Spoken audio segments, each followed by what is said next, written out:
సిరిసిల్ల వస్త్ర పరిశ్రమ ఒక సంక్షోభం నుంచి మరో సంక్షోభంలోకి కూరుకుపోతోంది.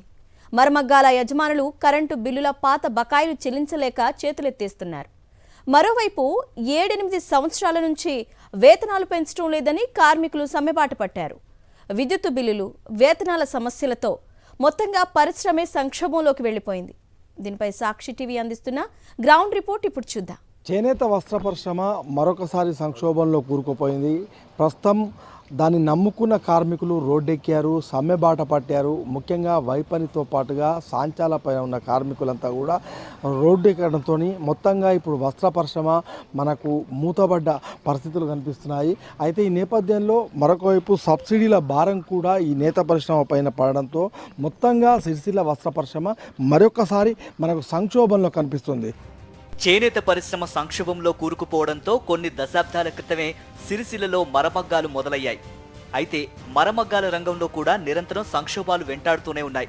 పనులు లేక కొంతకాలం, చాలీచాలని జీతాలతో మరికొంతకాలం చేనేత కార్మికులు దుర్భర జీవితాలు వెల్లదీస్తున్నారు. ఒకప్పుడు దేదీప్యమానంగా వెలిగిన సిరిసిల్ల మరమగ్గాలు కొంతకాలంగా శిథిలావస్థకు చేరుకుంటున్నాయి. సిరిశాల ఉరిశాలగా పేరు తెచ్చుకుంటోంది. బీఆర్ఎస్ ప్రభుత్వ హయాంలో బతుకమ్మ చీరలు, రాజీవ్ విద్యా మిషన్ కింద స్కూల్ డ్రెస్సులకు కావలసిన బట్టల తయారీతో సిరిసిల్ల ఊపిరి తీసుకుంది. సిరిసిల్లను వరుస సంక్షోభాలు వెంటాడుతున్నాయి. నిత్యం ఆటుపోట్లను ఎదుర్కోవాల్సి వస్తోంది.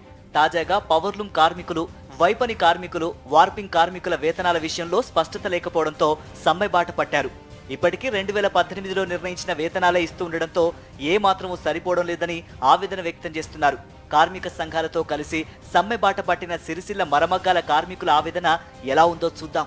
మరి గత ఎన్నో ఏళ్ల సంది ఇక్కడ దాదాపు భారతదేశంలో ఎక్కలేని ఆత్మహత్యలు సిరిసిల్లలో జరిగినాయి. సుమారు 700 మంది కార్మికులు ఇప్పటివరకు ఆత్మహత్యలు చేసుకుని దేశంలో ఎక్కడ కూడా జరగలేదు.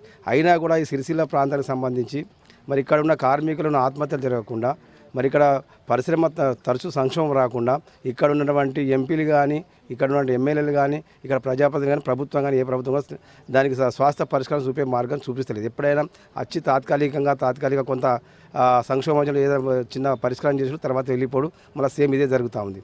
రాష్ట్రంలోనే అత్యధిక పవర్లూమ్స్ కలిగి వేలాది మంది కార్మికులు కలిగిన సిరిసిల్లాలో సాంచలు మొత్తం మూతపడి కార్మికులు మరి రోడ్డున పడ్డ పరిస్థితి ఉంది.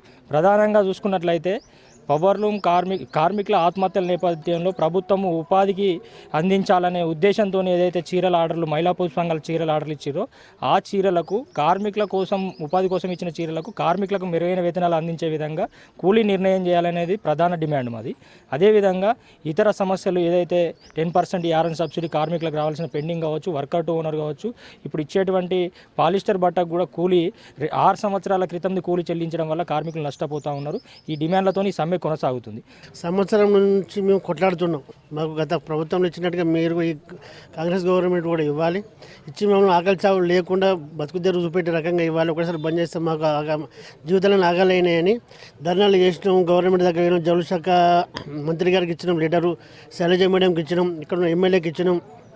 గతంలో మరమగ్గాలకు 10 హార్స్ పవర్ వరకు 50% సబ్సిడీ ఉండగా దాన్ని కాంగ్రెస్ ప్రభుత్వం వచ్చాక 25 హార్స్ పవర్ వరకు పెంచింది.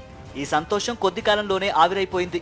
కొన్ని పవర్లూమ్ సంస్థలకు పాత బకాయిల పేరిట కోఆపరేటివ్ ఎలక్ట్రిక్ సప్లై సొసైటీ అయిన సిరిసిల్ల సెస్ నుంచి పెద్ద మొత్తంలో బిల్లులు రావడంతో యజమానులు వాటిని చెల్లించలేకపోయారు. దీంతో అవి మొండి బకాయిలుగా మారిపోయాయి. దీంతో 107 పవర్లూమ్ సంస్థలకు విద్యుత్ నిలిపివేశారు. పనిచేస్తున్న సంస్థల్లో చాలీచాలని వేతనాలు, కొన్ని మూతపట్టడంతో మొత్తంగా ఉపాధి పోయి కార్మికులు నానా అవస్థలు పడుతున్నారు. గతంలో ఈ పరిశ్రమలన్నీ కుటీర పరిశ్రమలుగా స్మాల్ స్కేల్ ఇండస్ట్రీ పరిధిలోకి వచ్చాయని, వాటిల్లో కుటీర పరిశ్రమను మించి మరమగ్గాలు నడుపుతూ వాటిని సెస్ వద్ద నమోదు చేసుకోకపోవడంతో గతంలో ఇచ్చిన సబ్సిడీలు వర్తింపజేయవద్దని తమకు ఆదేశాలున్నాయని, అందుకే బకాయిలు చెల్లించని 107 సంస్థలకు విద్యుత్ నిలిపివేశామని సెస్ ఎండీ శ్రీనివాస్ చెప్పారు. 107 సర్వీసులను మేము డిస్కౌంట్ చేయడం జరిగింది. ఆ 107 సర్వీసులు కూడా బ్యాక్ బిల్డింగ్ అమౌంట్ను కాకుండా మిగతా అమౌంట్ క్లియర్ చేయమని ఇచ్చాము. వాటిలలో బ్యాక్ బిల్డింగ్ అమౌంట్ ఈ వీళ్ళు ఏంటంటే బ్యాక్ బిల్డింగ్ కాకుండా రెగ్యులర్ గవర్నమెంట్ 2 రూపీస్ సబ్సిడీ కనుక 2 రూపీస్ పే చేయమంటే కూడా చేయలేదు. వీళ్ళు చేయకపోతే ఆ అమౌంట్ డిస్కౌంట్ చేయమని ఇచ్చాము. దీనికి వీళ్ళు పెద్ద ఎత్తున ఏదో ఈ బ్యాక్ బిల్ అని మా యాజమాన్యం ఏదో చేస్తున్నట్టు దుష్ప్రచారం చేస్తూ వాళ్ళు చేస్తున్నారు. దీనిలో నిజం లేదు. మరమగ్గాలు అయితే తమ జీవితాలు బాగుపడతాయని సిరిసిల్లలోని నేత కార్మికులు క్రమంగా చేనేతను విడిచిపెట్టి పవర్లూమ్స్ బాట పట్టారు. కానీ ఇక్కడ కూడా చేనేతను మించి సంక్షోభాలు వెంటాడుతూ ఉండడంతో మరోసారి ఆత్మహత్యలు తప్పవేమో అన్న ఆందోళన కనిపిస్తోంది. గత బీఆర్ఎస్ ప్రభుత్వం బతుకమ్మ చీరల ఆర్డర్ ఇవ్వడంతో సిరిసిల్ల మరమగ్గాలు కొంచెం తేరుకున్నాయి. కాంగ్రెస్ ప్రభుత్వం వచ్చాక తాజాగా ఇందిరమ్మ చీరలకు ఆర్డర్ ఇచ్చింది. అయితే వేతనాల విషయంలో తనకు సంబంధం లేదన్నట్లుగా ప్రభుత్వం వ్యవహరిస్తోంది.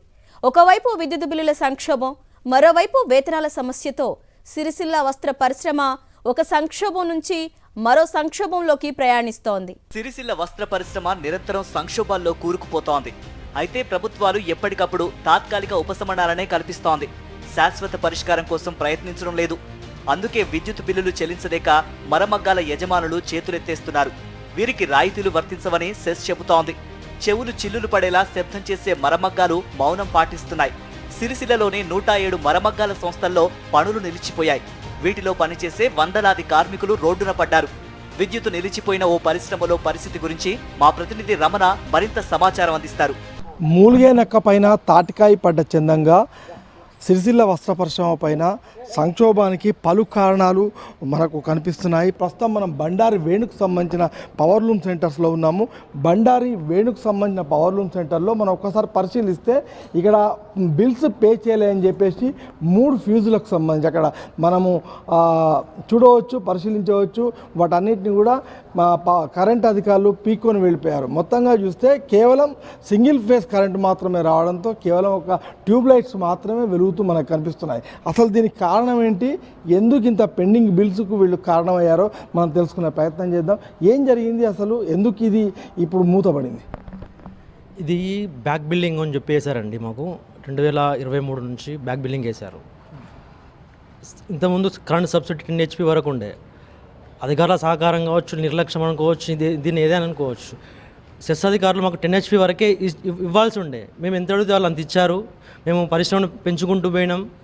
కాలక్రమేణా ఎప్పుడైతే ప్రభుత్వ ఆర్డర్లు వచ్చాయో ఒక వ్యక్తి కొందరు కోర్టుకి వెళ్ళడం వల్ల కోర్టు తీర్పు వీళ్ళు సబ్సిడీకి అనర్హులు అని ప్రకటించి వీళ్ళ నుంచి బ్యాక్ బిల్లింగ్ వసూలు చేయమని రావడం, కోర్టు నుంచి తీర్పు రావడం వల్ల సెస్ వాళ్ళు 2023 నుంచి 2016 నుంచి బ్యాక్ బిల్లింగ్ వేశారు. మేము ₹2తో కట్టినాం కాబట్టి ₹6.70 అదనంగా వేసి బిల్లులు ఇచ్చారు. ఆ బిల్లులు లక్షల్లో కూరుకుపోయింది. అప్పటి నుండి మేము ప్రభుత్వంతో మొరపెట్టుకుంటున్నాం, ఇది సాధ్యం కాదు అని. ప్రభుత్వం కూడా సానుకూలంగా స్పందిస్తుంది. సెస్ అధికారులకు కూడా విన్నవించుకున్నాం, సార్ మాకు కాస్త టైం ఇవ్వండి, ఇప్పటి నుంచి బిల్లులు ఇట్లా ₹2తో తీసుకోండి, భవిష్యత్తులో ఏదైనా పరిణామాలు జరిగితే మేము బాధ్యత తీసుకుంటాం, కానీ ఇప్పుడు పని నడవనివ్వండి, వర్కర్లకు కావచ్చు, మాకు కావచ్చు, ఎంతో కొంత మెయిల్ చేసిన వాళ్ళు అవుతారని మేము రిక్వెస్ట్ చేసినాం. అయినా వాళ్ళు వినడం లేదు. ఆ బ్యాక్ బిల్ ఏదైతే ఉందో లక్షల్లో పేరుకుపోయిన బిల్లు మీరు ఖచ్చితంగా కట్టాల్సిందే. ప్రస్తుతానికి ఇప్పుడు 25% మీకు ఉన్న చిన్న బిల్లులో 25% పే చేస్తేనే మీకు ఫీజులు ఇస్తామని చెప్పి ఫీజులు విక్కపోయారు. మా దగ్గర పనిచేసే వర్కర్లు అందరూ బయట రోడ్డు మీదకి వచ్చారు. ఓవైపు అప్పుడప్పుడు నేత కార్మికుల ఆత్మహత్యలతో సిరిసిల్ల పేరు మళ్లీ వార్తలోకి ఎక్కుతూ ఉండగా, ఇంకోవైపు వరుస సంక్షోభాలు సిరిసిల్లను దెబ్బతీస్తున్నాయి. ఈసారి ప్రవేశపెట్టిన రాష్ట్ర బడ్జెట్లో కేవలం ₹371 కోట్ల మాత్రమే నేత పరిశ్రమకు కేటాయించడం పైన కార్మికులు, యాజమాన్యాల నుంచి వ్యతిరేకతకు కారణమవుతోంది. ఇందిరమ్మ చీరల పేరిట ప్రభుత్వం ఆర్డర్స్ ఇచ్చినా వాటి ధరలు, వాటికి కూలీ ఎంత ఇవ్వాలనే దానిపై స్పష్టతనివ్వకపోవడంతో యాజమాన్యాలు ఇష్టారాజ్యంగా వ్యవహరిస్తున్నాయి. దీంతో కార్మికులు తమ హక్కుల కోసం, పనికి తగ్గ వేతనాల కోసం రోడ్డెక్కుతున్నారు. బతుకమ్మ చీరలు అన్నారు, దాంతో ఉపాధి కలిగింది, కొన్ని కోట్ల మంది బతికిరు. కాకపోతే ఇప్పుడు ఈ ప్రభుత్వం వచ్చినాక బిల్లు, పాత బిల్లు, ఈ బిల్లు, ఆ బిల్లు అని కోట్లు సెట్ల మీద వేసినాక, యజమానుల మీద వేసినాక వాళ్ళు ఏం చెప్తుర్రు, మేము ఎడికెళ్ళి తెచ్చి కడతాం, మాకు నడతలేదు, మాకు పర్వాలేదు, మేము బంద్ పెట్టుకుంటున్నాం అని చెప్పి వాళ్ళు ఇదయ్యారు. నడవ పడ్డది ఎవరు, అటు యజమానులు నష్టపోతుర్రు, ఇటు వర్కర్ నష్టపోతున్నారు. ఓవైపు ఫ్యాషన్ ప్రపంచం పరుగులు పెడుతూ ఉంటే సిరిసిల్ల మాత్రం పేరుకు మరమగ్గాలే కానీ దశాబ్దాల నాటి యంత్రాలతో కుంటుతూ నడుస్తూ పూర్తిగా కూలబడిపోతోంది. ఒకనాటి సిరిశాల ఇప్పుడు ఉరిశాలగా మారిపోతోందేమో అన్న ఆందోళన వ్యక్తమవుతోంది. మారుతున్న కాలంతో పోటీ పడే విధంగా సిరిసిల్ల వస్త్ర పరిశ్రమ అభివృద్ధి చెందేలా ప్రభుత్వం కృషి చేయాలని కార్మికులు, వస్త్ర పరిశ్రమ యజమానులు కోరుతున్నారు. ఎందరో కార్మికుల ఉపాధి కల్పన కేంద్రంగా వారికి ఒక బతుకు చిత్రాన్ని అందించిన సిరిసిల్ల వస్త్ర పరిశ్రమ ఇప్పుడు సాంచాలన్నీ మూగబోయి తుప్పుబట్టి తుక్కుగా అమ్ముకోవాల్సిన పరిస్థితి ఏర్పడింది. ఈ నేపథ్యంలో ఇప్పటికైనా ప్రభుత్వం సిరిసిల్ల వస్త్ర పరిశ్రమ పైన దృష్టి సారించి తమ బాగోగులు పట్టించుకోవాలని చెప్పేసి ఇక్కడి కార్మికులు యజమానులు కోరుతున్నారు. కెమెరా పర్సన్ సతీష్తో రమణ, సాక్షి టీవీ, సిరిసిల్ల.